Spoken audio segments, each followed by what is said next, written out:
Welcome to cooking it simple. ഞാൻ Jessy. ഇന്നൊരു കിടിലൻ ഷിഫോൺ കേക്കിൻ്റെ റെസിപ്പി ആയിട്ടാണ് കേട്ടോ എത്തിയിട്ടുള്ളത്. ഷിഫോൺ കേക്ക് എന്ന് പറഞ്ഞു കഴിഞ്ഞാൽ നല്ല എയറി ആയിട്ടുള്ള നല്ല സോഫ്റ്റ് ആയിട്ടുള്ള പഞ്ഞി പോലത്തെ കേക്കാണ്. ഈ കേക്ക് ഞാൻ കട്ട് ചെയ്യുമ്പോൾ തന്നെ ഇതിൻ്റെ സോഫ്റ്റ്നെസ് നിങ്ങൾക്ക് കാണാൻ പറ്റും. ശരിക്കും പറഞ്ഞു കഴിഞ്ഞാൽ ഒരു മേഘം പോലെ ആയിരിക്കും ഇതിൻ്റെ അകത്ത് ഉണ്ടാവുക. വായിലിട്ട് കഴിഞ്ഞാൽ അലിഞ്ഞു പോവും. വീട്ടിലുള്ള സംഭവങ്ങളൊക്കെ തന്നെ മതി, ഒരുപാട് ചേരുവകളൊന്നുമില്ല, ഈസി ആയിട്ടുള്ള കേക്കാണ്. അപ്പോൾ എല്ലാവരും തീർച്ചയായിട്ടും ഇതൊന്ന് ട്രൈ ചെയ്ത് നോക്കാം, എന്നിട്ട് നിങ്ങളുടെ ഫീഡ്ബാക്ക് അറിയിക്കുക. ആദ്യം തന്നെ ഞാനൊരു ബൗളിലേക്ക് 1/4 കപ്പ് ഓയിൽ എടുത്തിട്ടുണ്ട്. സൺഫ്ലവർ ഓയിലാണ് എടുത്തിട്ടുള്ളത്. അതിനുശേഷം ആ ഓയിലിലേക്ക് 1/2 കപ്പ് മൈദ കുറച്ചായിട്ടിട്ട് ഒന്ന് മിക്സ് ആക്കിയിട്ട് എടുക്കുകയാണ്. ഈ 1/4 കപ്പ് ഓയിലിൽ 1/2 കപ്പ് മൈദ ഇട്ട് കഴിഞ്ഞാൽ നമ്മൾ മാവ് കുഴച്ച ആ ഒരു പാകത്തിലാണ് ഉണ്ടാവുക. അപ്പോൾ നിങ്ങൾ ആദ്യം തന്നെ മുഴുവനായിട്ട് മൈദ ഇട്ട് കഴിഞ്ഞാൽ ഇത് മിക്സ് ചെയ്യാനും ബുദ്ധിമുട്ടാവും. ആ മൈദ മുഴുവൻ ക്രംബിൾ ആയിട്ടുണ്ടാവും. അപ്പോൾ നിങ്ങൾ കുറച്ചായിട്ട് ഇതുപോലെ ഒന്ന് മിക്സ് ആക്കിയിട്ട് എടുക്കുക. ഈ 1/2 കപ്പ് മൈദയുടെ കൂടെ തന്നെ നമുക്ക് ഇതിലേക്ക് 1 ടേബിൾ സ്പൂൺ കോൺഫ്ലവറും കൂടെ ചേർത്ത് കൊടുക്കണം. കോൺഫ്ലവർ ചേർക്കുന്നത് നമ്മുടെ കേക്ക് നല്ല ലൈറ്റും എയറി ആയിട്ട് ഇരിക്കാൻ വേണ്ടിയിട്ടാണ്. അപ്പോൾ ഞാനിതാ 1 ടേബിൾ സ്പൂൺ കോൺഫ്ലവർ ഒഴിച്ചിട്ടുണ്ട്. 1/4 കപ്പ് പാലും എടുത്തിട്ടുണ്ട്. ഈ പാലും ഇതേ പറഞ്ഞ പോലെ തന്നെ നമ്മൾ കുറച്ച് ഒഴിച്ചിട്ട് മിക്സ് ആക്കിയിട്ട് വേണം എടുക്കാനായിട്ട്. ആദ്യം തന്നെ മുഴുവനായിട്ട് ഒഴിച്ച് കഴിഞ്ഞാൽ നിങ്ങൾക്ക് മിക്സ് ചെയ്യാൻ ബുദ്ധിമുട്ടായിരിക്കും. മുഴുവൻ പാൽ ഒഴിച്ചിട്ട് നന്നായിട്ട് മിക്സ് ചെയ്തെടുത്തതിന് ശേഷം നമുക്കിതിലേക്ക് മുട്ട ചേർത്ത് കൊടുക്കാം. ഈ ഒരു റെസിപ്പിക്ക് ഞാൻ 6 കോഴിമുട്ടയാണ് എടുത്തിട്ടുള്ളത്. അതിൻ്റെ മുട്ടയുടെ വെള്ള വേറെ ബൗളിൽ എടുത്ത് വെച്ചിട്ടുണ്ട്. 6 മുട്ടയുടെ മഞ്ഞയും നമുക്ക് ഈ ഒരു മിക്സ്ചറിലേക്ക് ചേർത്തിട്ട് നന്നായിട്ട് മിക്സ് ചെയ്തിട്ട് എടുക്കണം. ആദ്യം ഒരു 3 മുട്ടൻ്റെ മഞ്ഞ ചേർത്ത് കൊടുക്കുക. എന്നിട്ട് നന്നായിട്ട് മിക്സ് ചെയ്തതിന് ശേഷം ബാക്കിയുള്ള 3 മുട്ടയുടെ മഞ്ഞ കൂടെ ഇതിലേക്ക് ചേർത്ത് കൊടുക്കുക.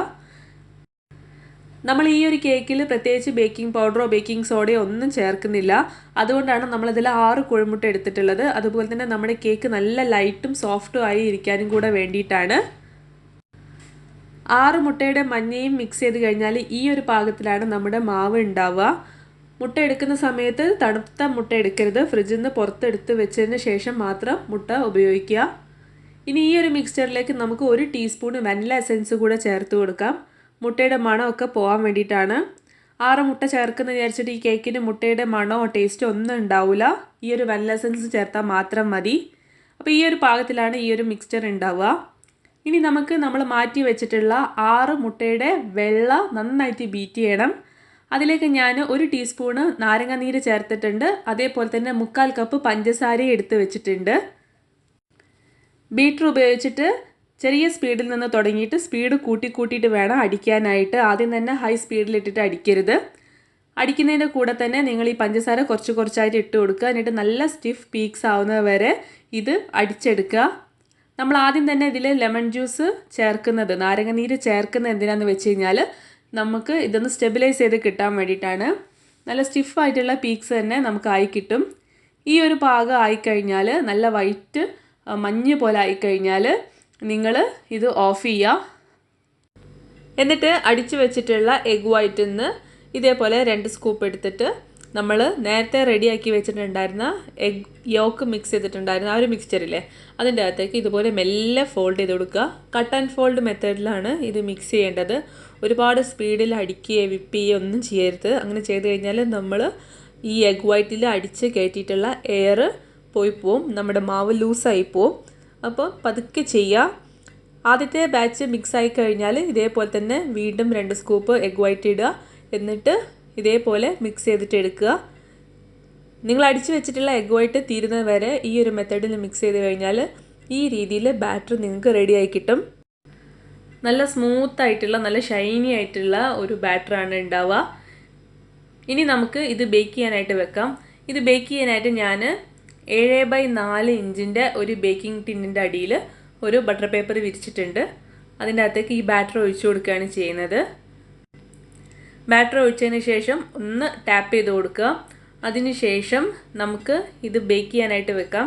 ഇത് ബേക്ക് ചെയ്യുന്നതിന് മുന്നേ ആയിട്ട് ഇനി അഥവാ നിങ്ങൾക്ക് എന്തെങ്കിലും എയർ ബബിൾസ് കാണുന്നുണ്ട്, ടാപ്പ് ചെയ്തിട്ട് പോകുന്നില്ല എന്നുണ്ടെങ്കിൽ ഇതുപോലെ ഒരു ടൂത്ത് പിക്ക് കൊണ്ട് ഒന്ന് ഓടിച്ചു കൊടുത്താൽ മതി. ഇങ്ങനെ ചെയ്ത് കഴിഞ്ഞാൽ മുകൾ ഭാഗം നല്ല ഫ്ലാറ്റ് ആയിട്ടും കിട്ടും.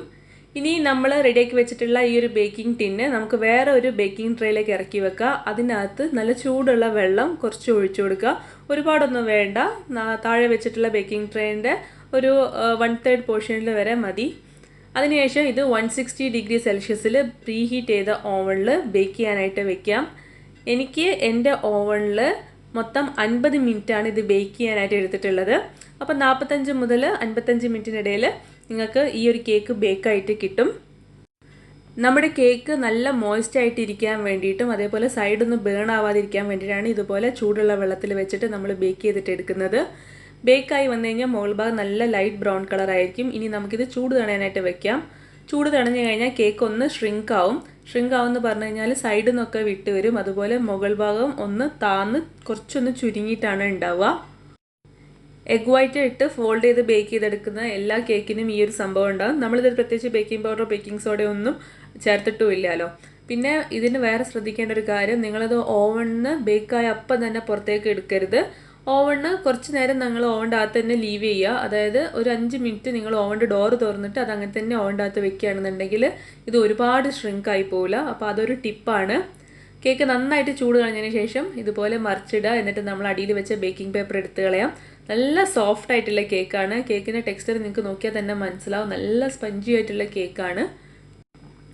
ഈ ഒരു വീഡിയോ നിങ്ങൾക്ക് ഇഷ്ടപ്പെടുകയാണെന്നുണ്ടെങ്കിൽ തീർച്ചയായിട്ടും ഈ ചാനൽ ഒന്ന് സബ്സ്ക്രൈബ് ചെയ്യണം. നിങ്ങളെല്ലാവരും സപ്പോർട്ടും എന്തായാലും വേണം. അപ്പോൾ താഴെയുള്ള സബ്സ്ക്രൈബ് ബട്ടൺ ഒന്ന് ക്ലിക്ക് ചെയ്യുക. കൂടെ വരുന്ന ബെല്ലൈക്കൺ ക്ലിക്ക് ചെയ്തിട്ട് അതിന് ഓൾ എന്ന ഓപ്ഷൻ എടുക്കുക. അപ്പോൾ ഞാൻ ഇനിയും വീഡിയോസ് ഇടുമ്പോഴൊക്കെ നിങ്ങൾക്ക് നോട്ടിഫിക്കേഷൻ കിട്ടും. അപ്പോൾ എല്ലാവരും തീർച്ചയായിട്ടും ഈ ഒരു കേക്ക് ഒന്ന് ട്രൈ ചെയ്ത് നോക്കുക. എന്നിട്ട് നിങ്ങളുടെ ഫീഡ്ബാക്ക് അറിയിക്കുക. അതുപോലെ തന്നെ നിങ്ങൾക്ക് എന്തെങ്കിലും സംശയം ഉണ്ടെങ്കിലൊക്കെ നിങ്ങൾക്ക് താഴെ കമൻറ്റ് ബോക്സിൽ പറയാം. ഞാൻ അതിനൊക്കെ മറുപടി തരുന്നതാണ്. അപ്പം നമുക്ക് പുതിയൊരു വീഡിയോ ആയിട്ട് കാണാം. എല്ലാവരും സേഫായിട്ടിരിക്കുക. Thank you for watching.